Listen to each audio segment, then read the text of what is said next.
Hello everyone, welcome back to this video. ये हमारी first video है उन सब स्टूडेंट के लिए जो क्लास 11th में आ गए और कॉमर्स उन्होंने सेलेक्ट किया है। मैं पहले मेरा छोटा सा इंट्रोडक्शन दे देता हूँ। मेरा नाम है कुणाल शर्मा।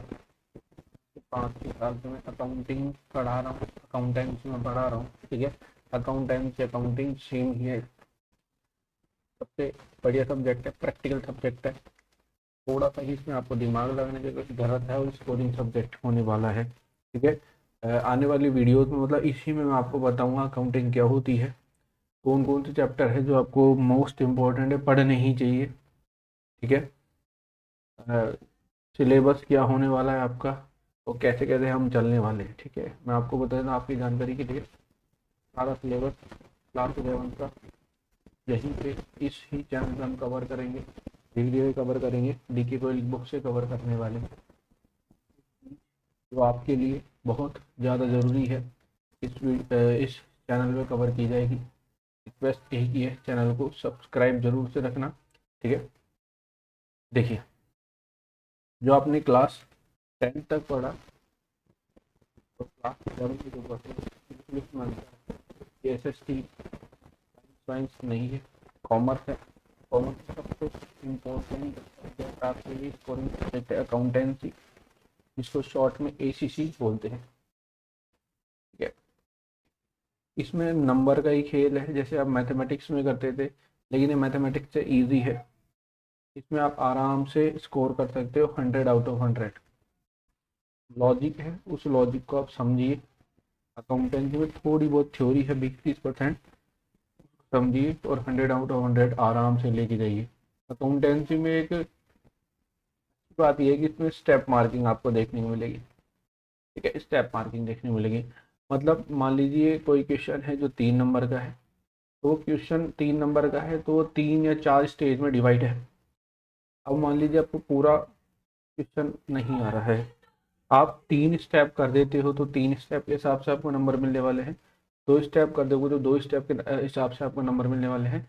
और 4 स्टेप कर दोगे तो उसके हिसाब से आपको नंबर मिलने वाले हैं। मतलब अगर आपको मान लीजिए पूरा क्वेश्चन नहीं आता, लेकिन इतना सा ही काम हो जाए आपका, तो उतना आपको नंबर मिल सकता है। ठीक है। सबसे पहले अकाउंटिंग का मैं आपको सिलेबस बताता हूँ, मोटा मोटा ऊपर से बताता हूँ। और सब्जेक्ट और चैप्टर ऐड हो सकते हैं। इम्पोर्टेंट टॉपिक्स के बारे में बात करते हैं जो आपको देखने हैं। देखिए, सबसे पहले basics of accounting. Basic of accounting, इसमें 3 चैप्टर कवर होंगे। पहले इंट्रोडक्शन। ठीक है। फिर उसके बाद हो जाएगा अकाउंटिंग टर्म्स, अकाउंटिंग टर्म्स और अकाउंटिंग स्टैंडर्ड्स। इसमें ये 3 चैप्टर कवर होने वाले हैं। ठीक है। अगला जो होने वाला है आपका अकाउंटिंग इक्वेशन रहने वाला है। अकाउंटिंग इक्वेशन, इक्वेशन वही जो आपने 5th 6th 7th 8th 9th 10th में पढ़ा है कि लेफ्ट हैंड साइड बराबर होती है राइट हैंड साइड के, वो। ठीक है। उसके बाद हम चलेंगे जर्नल पे। जर्नल जैसे ही कंप्लीट हो जाएगा उसके बाद हम चलेंगे जर्नल विद GST पे, गुड्स एंड सर्विसेज टैक्स पे हम मूव करने वाले हैं। अब GST जैसे ही कंप्लीट हो जाएगा तो हम चलेंगे लेजर में। ये आपके चैप्टर्स के नाम है, आपने अगर बुक्स परचेज कर ली तो आप उसमें देखना। लेजर जब अगर आप कंप्लीट कर लोगे, ठीक है, इतना आप अगर आपने जर्नल, GST और लेजर कंप्लीट कर लिया तो आपका बहुत हद तक काम हो चुका है। अब जर्नल की हेल्प से ही हम करेंगे, या लेजर की हेल्प से ही हम बैंक रिकन्सिलेशन स्टेटमेंट आपके पास होने वाला है। मैं आपको डिटेल में बताऊंगा सारे चैप्टर्स का। डेप्रीशिएशन आप देखने वाले हो, डेप्रीशिएशन। ठीक है। आप देखोगे बिल्स ऑफ एक्सचेंज। ठीक है। अगर होगा तो बिल्स ऑफ एक्सचेंज भी कवर करेंगे। बिल्स ऑफ एक्सचेंज अगर रिमूव हो जाएगा आपकी बुक से तो नहीं करने वाले। ठीक है। Trial balance and rectification of arrear, इतना जब आप कंप्लीट कर लोगे तो फाइनेंशियल स्टेटमेंट की तरफ मूव कर जाओगे। फाइनेंशियल स्टेटमेंट ये समझिए। बेसिक्स में मतलब आपको ये बताया जाएगा कि अकाउंट्स क्या है, अकाउंट्स कैसे करेंगे, ठीक है, क्यों ज़रूरत है अकाउंटेंसी की, मतलब है कि एक तरीके हिस्ट्री वाले चैप्टर्स आने वाले हैं। इसमें पहला चैप्टर इंट्रोडक्शन का होने वाला है। हम अकाउंटिंग कर रहे हैं, कौन सा कॉन्सेप्ट क्या बोलता है ये इसमें बताएगा। तो उसके बाद अगर आपने थोड़ा बहुत समझ लिया होगा कि एसेट्स और लायबिलिटीज क्या होती है, डेटर्स क्रेडिटर्स क्या होते हैं, ये चीज़ें हम चैप्टर नंबर 2 में पढ़ने वाले हैं, टर्म्स ऑफ अकाउंटिंग में पढ़ने वाले हैं। अब अकाउंटिंग को कैसे करेंगे, ठीक है, जैसे प्लस करते हैं लेफ्ट हैंड साइड पे जाते हैं, वैसे अकाउंटिंग करने के लिए अकाउंटिंग स्टैंडर्ड हमको बताते हैं कौन सी अकाउंटिंग कैसे करनी है, ये इसमें हम बताने वाले हैं, ठीक है। अब अगला आता है अकाउंटिंग स्टैंडर्ड्स। अकाउंटिंग स्टैंडर्ड्स मतलब आपके जो एसेट्स है, ठीक है, आपकी जो एसेट्स मैं आपको पूरा लिख देता हूँ। ठीक है,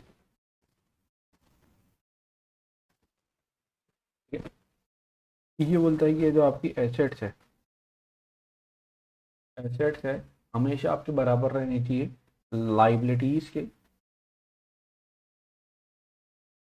और कैपिटल के जोड़ के, ठीक है। अगर आप कैपिटल और लाइबिलिटीज को जोड़ लो तो वो आपकी हमेशा एसेट्स के बराबर होनी चाहिए। अच्छा, ये अकाउंटिंग स्टैंडर्ड है हमेशा बैलेंस शीट बनाने को बोलता है। बैलेंस शीट अगर आप सीख गए तो आपका चैप्टर नंबर 10 ऑलमोस्ट कंप्लीट हो जाएगा। मोस्ट इम्पोर्टेंट, जब तक अकाउंटिंग पढ़ोगे तब तक ये वाला चैप्टर आपको बहुत परेशान करने वाला है, जर्नल। बेसिक बेसिक रूल है, अगर आप उस बेसिक रूल को समझ लोगे आपका काम हो जाएगा। जर्नल आप आराम से सीख जाओगे। मतलब जर्नल में आप डेबिट किसको करना है, क्रेडिट किसको करना है, ये आप समझोगे। जर्नल में जीएसटी है, जीएसटी, ठीक है, ये भी जर्नल का पार्ट है। इसमें आप बस जिसको डेबिट करे उसके साथ जीएसटी लगाना है, क्रेडिट करे उसके साथ जीएसटी लगाना है। जैसे आप जर्नल बना लोगे, जर्नल की हेल्प से आप पोस्टिंग करोगे, ठीक है, इसको बोलते हैं पोस्टिंग। पोस्टिंग करोगे मतलब अकाउंट में ट्रांसफर कर रहोगे, वो लेजर होगा। अब बैंक रिकंसिलिएशन स्टेटमेंट बोलते हैं बीआरएस को, मतलब आपका, आपने जो बुक्स बनाई है घर पे या बिजनेस पे, और जो बैंक आपका बुक्स बना रहा है उसमें क्या अंतर है और उस अंतर को हम कैसे ठीक कर सकते हैं, ये सारी सारी चीज़ें हम बीआरएस में देखने वाले हैं। अगला जो है चैप्टर नंबर 7, ये है डेप्रीशिएशन। डेप्रीशिएशन का मतलब होता है कि जैसे मान लीजिए आपने 1 लाख रुपए का एक फ़ोन परचेज करा 2024 में, तो 2024 में जो 1 लाख का फ़ोन है वो 2025 में 80 का या 60 का हो जाएगा, 2026 में और कम हो जाएगा, 2027 में और कम हो जाएगा, और उसकी एफिशिएंसी भी गिर जाएगी, इसके साथ परफॉर्मेंस भी कम हो जाने वाली है, ठीक है। अब ये जो जितना आपका हर साल लॉस हो रहा है उस लॉस को आप कैसे रिकॉर्ड करोगे, यही डेप्रीशिएशन आपको बताता है। बिल्स ऑफ एक्सचेंज आपका चैप्टर नहीं होगा, मेरे को लगता है इस साल भी ये आपको देखने को नहीं मिलेगा, क्योंकि जब चैप्टर आएगा तो मैं आपको छोटा मोटा ऊपर से बता दूंगा। आप journal, ledger, trial balance, subsidiary book सब कंप्लीट कर लोगे, आपको ये ट्रायल बैलेंस देखने को मिलेगा। ट्रायल बैलेंस मतलब आपका जो डेबिट साइड है जो आप जर्नल में करें, क्रेडिट साइड है जर्नल में करें, दोनों बराबर होनी चाहिए। कैसे करेंगे मैं आपको बताऊंगा। अगर मान लीजिए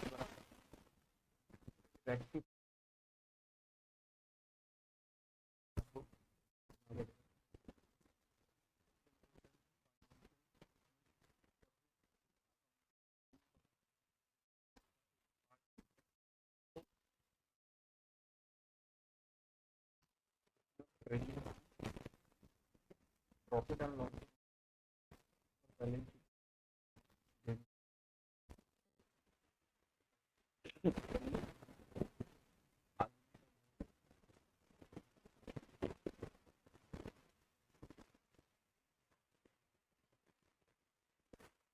मैं आपको मोटा मोटा पहले ऊपर से फिर से बता देता हूँ इंट्रोडक्शन ऑफ अकाउंटिंग में क्या होता है। देखिए, जैसे मान लीजिए मिस्टर ए है, ये 1 अप्रैल को माल बेचा 20,000 रुपये का, 2 अप्रैल को 5,000 रुपये का, फिर परचेज कर रहा है शायद 16 1000 रुपये का सेल कर रहा है, 20,000 का एक्सपेंसेस पे किया, 18,000 रुपये के। ठीक है, ये जो सारी चीज़ें हैं अगर ये लिखिएगा नहीं तो ये याद नहीं रख पाएगा, आपको भी पता है। तो बस अकाउंट्स में क्या होता है कि आपको एक प्रॉपर तरीके से सिस्टमेटिक तरीके से लिखना ही है ट्रांजेक्शन्स को, वही अकाउंटिंग है।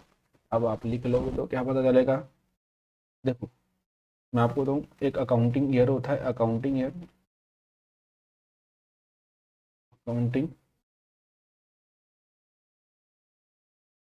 ईयर, अकाउंटिंग ईयर बोलते हैं 1 अप्रैल से 31 मार्च। अकाउंटिंग ईयर चलेगा 1 अप्रैल 26 से 31 मार्च 2027, ये अकाउंटिंग ईयर होता है। अब जब हम ये खर्चे, ये ट्रांजेक्शन, ये सारी चीज़ें लिख लेंगे, हमको 31 मार्च को क्या पता चलेगा, अपने पास कितना प्रॉफिट है या कितना अपने को लॉस हुआ है, अपने पास कितनी एसेट्स हैं या कितनी लाइबिलिटी है। एसेट्स मतलब कितना अपने को कितना लेना है या कितना अपने को देना है। ठीक है, बेसिकली यही चीज़ें अपने को पता लगानी है। अब यही चीज़ पता लगाने के लिए अलग अलग अकाउंट्स है, उस अलग अलग अकाउंट्स में चीज़ों को कैसे डालना है, यही पूरी अकाउंटेंसी। बहुत ईजी सब्जेक्ट है। ठीक है, अब इसको समझने का थोड़ा सा प्रयास करना। इंट्रोडक्शन बिल्कुल बेसिक तरीके से मैं आपको लिख के लाया हूँ।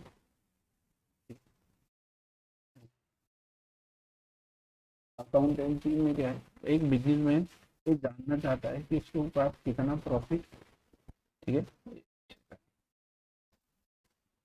उसके बाद कितना प्रॉफिट या लॉस हुआ ड्यूरिंग द ईयर, मतलब 31 मार्च को उसको हर बार जानना है कि उसके पास कितना प्रॉफिट हो गया कि कितना उसको लॉस हुआ है। कैसे पता लगा, वही मल्टीपल टाइप्स ऑफ अकाउंट्स बनाकर जो मैं आपको सिलेबस में बताया था। ठीक है, अब ये बता रहा है कि बिजनेसमैन जानना चाहता है कि at the end of each accounting period, accounting period, accounting year, ठीक है, एक बिजनेसमैन ये जानना चाहता है कि उसके पास कितनी क्या है एसेट्स है और कितनी लाइबिलिटीज है। अब ये भी के लिए ये समझ लो, एसेट्स मतलब अपने को किससे कितना लेना है और लाइबिलिटीज मतलब किसको कितना देना है, इतने ये समझ लो। ठीक है, दो ही चीज अपने को जाननी है कि अपने पास कितना प्रॉफिट या लॉस हुआ है 31 मार्च को और कितना अपने पास एसेट्स है, कितनी अपने पास लाइबिलिटीज है। यही अकाउंटिंग का मतलब होने वाला है। इसमें स्टेप्स होते हैं, मतलब एक एक स्टेप्स चलते हैं ना, पहले पहली सीढ़ी फिर दूसरी सीढ़ी, ऐसे ही इसमें स्टेप है। सबसे पहला स्टेप है आइडेंटिफाइंग। अब आइडेंटिफाई मतलब अगर आप हिंदी में हमको तो बोलते पहचानना। क्या पहचानेंगे अपन, ट्रांजेक्शन को पहचानेंगे। मतलब 10,000 की चीज 15,000 की ये करे, 10,000 का पेमेंट करे, 20,000 की सेल करे, 2,000 की सैलरी दी है, ऐसे ये चीजें ट्रांजेक्शन होती है। इनको क्या करना है, अपने को अकाउंट में पहचानना है और यही पहला स्टेप आपका होने वाला है। ठीक है, अब जब आप पहचान लोगे, पहचानने के बाद इसको क्या करोगे, अपन को रिकॉर्ड करना है। रिकॉर्ड टाइम में करेंगे सब्सिडरी बुक्स में, सब्सिडरी बुक्स आगे मैं आपको बताऊंगा। और जर्नल प्रॉपर मतलब जर्नल, आपका जर्नल एंट्री में आपको इसको रिकॉर्ड करनी है। जब आप इसको रिकॉर्ड कर लोगे तो आपको इसको प्रिपेयर करेंगे लेजर। ठीक है, जर्नल के जस्ट बात था लेजर वाला चैप्टर, लेजर अकाउंट, उसमें आपको प्रिपेयर करना पड़ेगा। ठीक है, जो आपका जर्नल आपने बनाई तो जो बैलेंस शो हुए उन बैलेंस से आप प्रिपेयर करोगे। इन बैलेंस की सहायता से आप प्रिपेयर करने वाले हो ट्रायल बैलेंस। में आपको चैप्टर बताया था trial balance, rectification of error. ठीक है, वो आप करने वाले हो। जब आप ट्रायल बैलेंस बना लोगे तो उसके बाद आपको फाइनेंशियल स्टेटमेंट बनाना पड़ेगा with the help of trial balance. ठीक है, अब जब आप फाइनेंशियल स्टेटमेंट बनाओगे तो फाइनेंशियल स्टेटमेंट में आपको दो चीजें आपको देखने को मिलेगी। एक आता है आपका इनकम स्टेटमेंट, जिसको आप बोलेंगे ट्रेडिंग अकाउंट या profit and loss account, profit loss या ट्रेडिंग अकाउंट। ट्रेडिंग अकाउंट और प्रॉफिट लॉस में आता है। ठीक है, फाइनेंशियल स्टेटमेंट में दो क्लासिफिकेशन होती है, पहली आता है ट्रेडिंग अकाउंट और दूसरा सॉरी इनकम स्टेटमेंट, दूसरा आता है पोजिशन स्टेटमेंट। पोजिशन स्टेटमेंट को आप बोल सकते हैं बैलेंस शीट। ठीक है, अब यही बता रहा है इनकम स्टेटमेंट में आपको ग्रॉस प्रॉफिट या नेट प्रॉफिट लॉस इनके बारे में जानने को मिलेगा। और ये मैं आपको बताता हूँ, ये आपको प्रॉफिट लॉस अकाउंट में देखने को मिलेगा। फाइनेंशियल पोजीशन में आपको वही असेट्स और लाइबिलिटीज देखने को मिलती है। शुरू से मैं आपको समझाता हूँ क्या स्टेप फॉलो आपको करना है अकाउंट्स करने के लिए।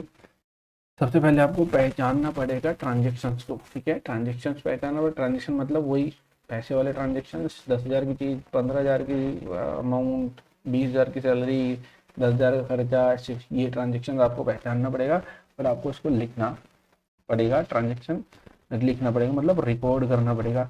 रिकॉर्ड काय में करोगे आप, जर्नल प्रॉपर में करोगे या सब्सिडरी बुक्स में करोगे। अब जब आप इतना कर लोगे तो जर्नल की मदद से क्या बनाओगे आप, लेजर। अब जब आप लेजर बना लोगे तो लेजर का जो बैलेंस आएगा उस बैलेंस की मदद से आप प्रिपेयर करोगे ट्रायल बैलेंस। ट्रायल बैलेंस जैसे ही आपको बन जाता है, ट्रायल बैलेंस के बाद आप क्या बनाओगे, आपको बनाना है फाइनेंशियल स्टेटमेंट। फाइनेंशियल स्टेटमेंट में दो चीजें होती है, एक होती है इनकम स्टेटमेंट और दूसरा होता है पोजीशन स्टेटमेंट। आपके लिए क्या बना दूं, पहले आपको आइडेंटिफाई करना है ट्रांजेक्शन्स को, ठीक है। यहाँ पे लिख के देते हैं। पहले आप ट्रांजेक्शन देखोगे, ट्रांजेक्शन को रिकॉर्ड करोगे, आप रिकॉर्ड करेंगे। रिकॉर्ड कहीं में करेंगे, जर्नल में या सब्सिडरी बुक्स में। सब्सिडरी बुक्स से आप बनाओगे लेजर, लेजर लेजर से जैसे आप बनाओगे ट्रायल बैलेंस, ट्रायल बैलेंस से आप फाइनेंशियल स्टेटमेंट। फाइनेंशियल स्टेटमेंट में दो चीजें होती है, एक होती है इनकम स्टेटमेंट, दूसरा होता है पोजीशन स्टेटमेंट। इनकम स्टेटमेंट में दो ही चीजें हैं, एक होता है प्रॉफिट एंड लॉस अकाउंट और दूसरा होता है ट्रेडिंग अकाउंट। यहाँ पे आपको बैलेंस शीट देखने को मिलेगी और बैलेंस शीट में जरूर ध्यान रखना, बैलेंस शीट में आपको एसेट्स और लाइबिलिटीज देखने को मिलती है। तो बेसिक सा मतलब है अकाउंटेंसी का कि आप ट्रांजेक्शन को रिकॉर्ड कर रहे हो जिससे एक बिजनेसमैन को पता चल सके 31 मार्च को प्रॉफिट या लॉस कितना हुआ है। और दूसरा उसके बाद कितनी एसेट्स और लाइबिलिटीज है। अभी के लिए मैं आपको क्या बताया, एसेट्स और लाइबिलिटीज का मतलब आपको किसको कितना देना है या किससे लेना है, ठीक है। लेने का मतलब एसेट्स, देने का मतलब लाइबिलिटीज। अब स्टेप्स क्या है अकाउंटिंग के, पहले अपन ट्रांजेक्शन को पहचानेंगे, पहचानने के बाद उसको रिकॉर्ड करेंगे सब्सिडरी बुक्स में, जर्नल प्रॉपर में। इनको रिकॉर्ड करने के बाद उसको ट्रांसफर करेंगे लेजर में, लेजर अकाउंट बनाएंगे। मतलब जब आप लेजर अकाउंट बना लेते हो तो उससे आपको ट्रायल बैलेंस बनाना है। अब ट्रायल बैलेंस जब आप लेजर से बना लेते हो तो उसके बाद जस्ट बाद आपको फाइनेंशियल स्टेटमेंट आपको बनाना है। फाइनेंशियल स्टेटमेंट जैसे ही आप प्रिपेयर कर लोगे आपको इनकम स्टेटमेंट, फाइनेंशियल स्टेटमेंट बनाना है। फाइनेंशियल स्टेटमेंट के दो टाइप आपको बता रखा है, इनकम स्टेटमेंट और पोजीशन स्टेटमेंट। और मैं आपको उसको बता ही दिया दोनों टाइप्स के, ठीक है। ये आपको जो आपने ऊपर पढ़ा इंट्रोडक्शन में वही से मीनिंग में बता रखा है, ठीक है। अब टेक्निकल चीज़ों को सब मूव करते हैं। वैसे टेक्निकल है नहीं लेकिन चलो कोई बात नहीं। मीनिंग तो जानते हैं, मीनिंग क्या होती है accounting. Accounting is a process. Accounting क्या है, प्रोसेस है जिसमें अपन क्या करते हैं, आइडेंटिफाई करेंगे ट्रांजेक्शन्स को, मेजर करेंगे, मेजरमेंट करेंगे, ठीक है। सबसे पहले आपको ध्यान रखना ट्रांजेक्शन को पहचानना है और अकाउंट में वही ट्रांजेक्शन रिकॉर्ड किया जिसको अपन पैसे में नाप सकते हैं। जैसे 20,000 की सैलरी थी उसको अपन पैसे में नाप सकते हैं ना, और 50,000 का पेमेंट किया उसको अपन पैसे में नाप सकते हैं। लेकिन मान लीजिए दो एम्प्लॉई है, क्या एफिशिएंट और एक एफिशिएंट है, तो उसको अपन पैसे में नहीं कंसिडर करेंगे क्योंकि नाप नहीं सकते उसको, पैसे में ध्यान से बता देना उसको, ठीक है। जो चीज अमाउंट पैसों में देख सकते हैं वही अकाउंट में आएगी। आइडेंटिफाई कर रही है, मेजर कर लिए, फिर उसके बाद मेजर करने के बाद उसको करेंगे अपन रिकॉर्ड करेंगे, रिकॉर्ड्स वही books of account. Books of account ध्यान रखना, जर्नल, लेजर, ट्रायल बैलेंस ये इसमें ये रहती है। अब जब अपन ये सारे कर लिए, बना लिए, फाइनेंशियल स्टेटमेंट बना लिए, तो कम्युनिकेट करना है यूजर्स को, ठीक है। यूजर मतलब जिसको फाइनेंशियल स्टेटमेंट की जरूरत है, यूजर को फाइनेंशियल स्टेटमेंट मतलब फाइनेंशियल स्टेटमेंट की जिसकी जरूरत है उसको अपन दे देंगे उसको, ठीक है। अब दोबारा से पढ़ते हैं इसको हटाकर। Accounting the process of required information related to economic event. Economic event भी जानेंगे, economic event of organisation in the internal use of such information. मतलब ये बता रहे अकाउंटिंग एक प्रोसेस है जिसमें अपन जरूरी सूचना मतलब रिक्वायर्ड इंफॉर्मेशन को जो इकोनॉमिक एक्टिविटी संबंधित को इंटरनल यूजर्स इंटरेस्टेड यूजर्स को देते हैं, ठीक है। यही चीज आपको यहाँ पे बता रखा है डेफिनेशन में, अलग अलग डेफिनेशन है, आपके लिए काम हो जाएगा। इससे आपको बताइए बेसिक्स आप याद रखोगे, काम आपको हो जाएगा। ये जो चैप्टर है यूनिट 1 में आता है, यूनिट 2 में भी आपको देखने को मिल जाएगा 6 नंबर के। ठीक है, इकोनॉमिक इवेंट का मतलब, अब मैं आपको समझाता हूँ। इकोनॉमिक इवेंट का मतलब वो सारे ट्रांजेक्शन जिसको अपन पैसों में देख सकते हैं। इकोनॉमिक मतलब पैसा। An economic event is happening of consequences of business organization and while which consider of transactions and which are measured in mandatory terms। आप सिंपल से याद रखो वो ट्रांजेक्शन जिसको अपन पैसों में देख सकते हैं वो सारे इवेंट इकोनॉमिक इवेंट हैं तो होने वाले हैं। एग्जाम्पल ऑफ इकोनॉमिक्स इवेंट देखिए, आप देखो, आप समझोगे।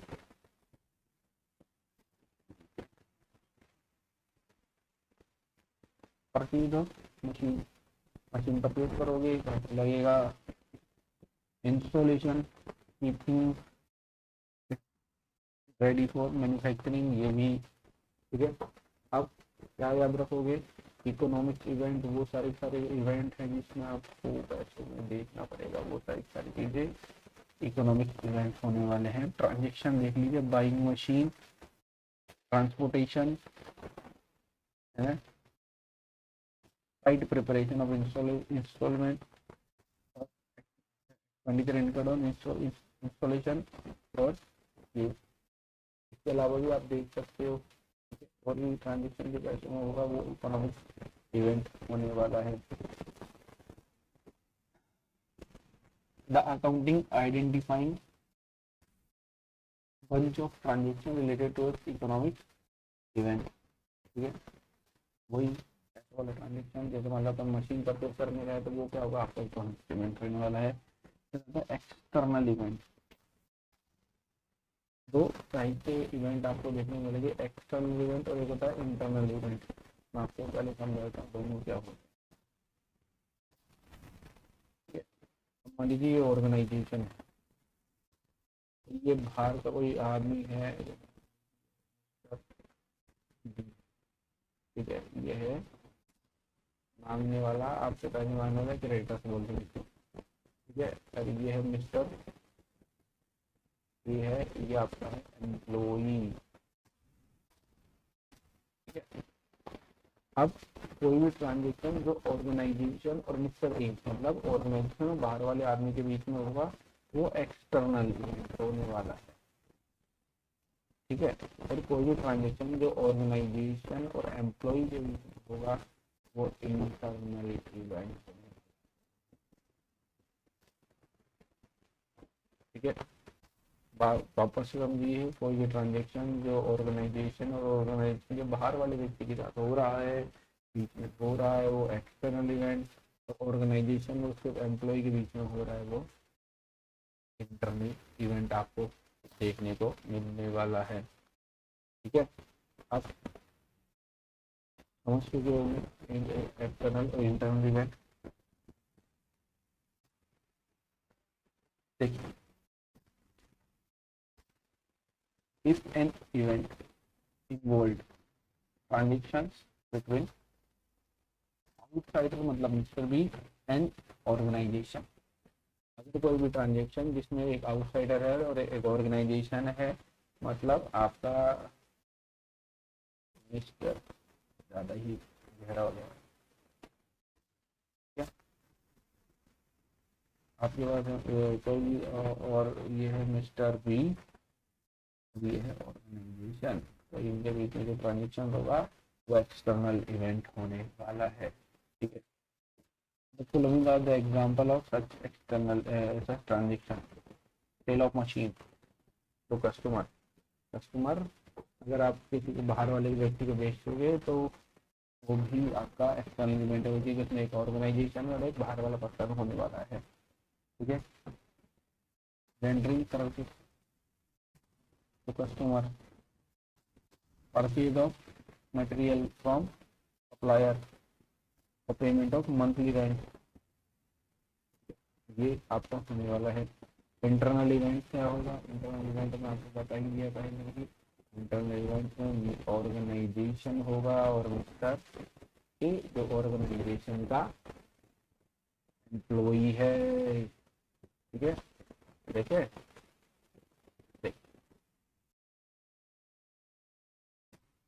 An internal event is an economic event that occurs between the internal wings of an enterprise। मतलब बिजनेस के अंदर कोई ट्रांजेक्शन हो रहा है तो वो इंटरनल इवेंट बोलेंगे, और बिजनेस के बाहर जब कोई ट्रांजेक्शन हो रहा है तो वो एक्सटर्नल इवेंट होने वाला है। अब देखिए जैसे सप्लाई ऑफ रॉ मटेरियल और एग्जाम्पल ऑफ